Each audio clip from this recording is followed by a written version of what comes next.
Bonjour à tous, l'actualité près de chez vous, c'est tout d'abord ces outils mis en place pour protéger les pompiers des agressions. Le directeur du SDIS 59 a annoncé la création d'un téléphone rouge. Il s'agit d'une liaison téléphonique prioritaire reliant le 18, donc les pompiers, au 17, le numéro des gendarmes et de la police. Ce dispositif a pour objectif de mobiliser plus rapidement les forces de l'ordre sur une intervention difficile. D'autres expérimentations sont prévues, notamment des caméras piétons portées par les pompiers.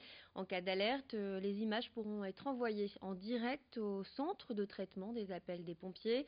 La CGT réagit face à ce nouveau dispositif et selon Quentin Develder, le secrétaire général de la CGT SDIS 59, ces mesures ne sont pas suffisantes. Je vous propose de l'écouter. Ce qui a été pris par les élus, c'est effectivement le port d'une caméra portative, de faire attention aussi par rapport dans les secteurs sensibles, d'avoir des caméras, ce qu'on appelle les CSU, donc les caméras de ville. Voilà, après, c'est des préconisations qui sont prises par les élus. Nous, sincèrement, pour le CHSCT, on a voté contre parce que c'est mettre un pansement sur une jambe de bois. Le vrai problème, il faut le prendre au cœur, et le problème, c'est le manque d'effectifs dans la police pour venir en intervention nous épauler. Il est là le problème. On pourra mettre toutes les caméras du monde, ça ne changera pas grand-chose. Peut-être que les caméras, soi-disant les statistiques, ça a fait baisser les agressions sur les policiers. Toujours est-il que c'est un fonctionnaire avec une caméra, mais qui est armé. Nous, on est pompiers, on va arriver avec une caméra. Si ça attise les gens et que ça dégénère, on n'a rien pour se défendre. Et quand on va appeler la police, il n'y en aura pas. Donc, est-ce que c'est une bonne solution? On n'en sait pas. Ce week-end, la préfecture a réquisitionné un centre d'hébergement à Merlimont pour offrir un toit aux jeunes migrants. Lundi matin, ils étaient une centaine, mais au fur et à mesure de la semaine, le centre se vide. Ces jeunes migrants n'abandonnent pas leur désir de rejoindre l'Angleterre. Louis Caillé s'est rendu à Merlimont, dans le centre d'hébergement d'urgence.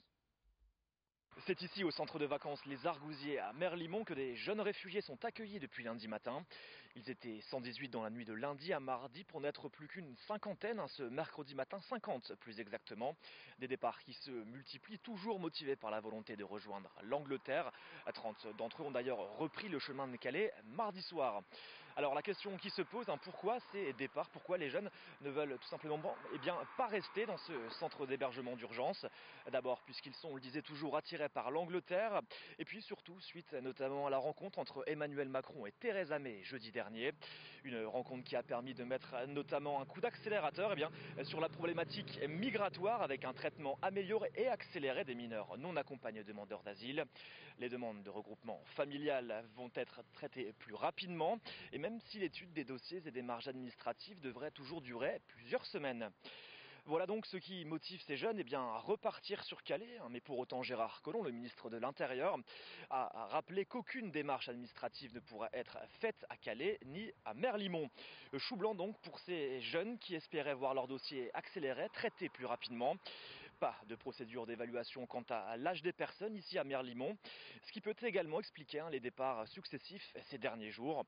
C'est bien un centre d'hébergement d'urgence, et à ce propos, la sous-préfète Marie Bavy a rappelé et souligné le caractère temporaire de cet accueil de quelques jours à quelques semaines.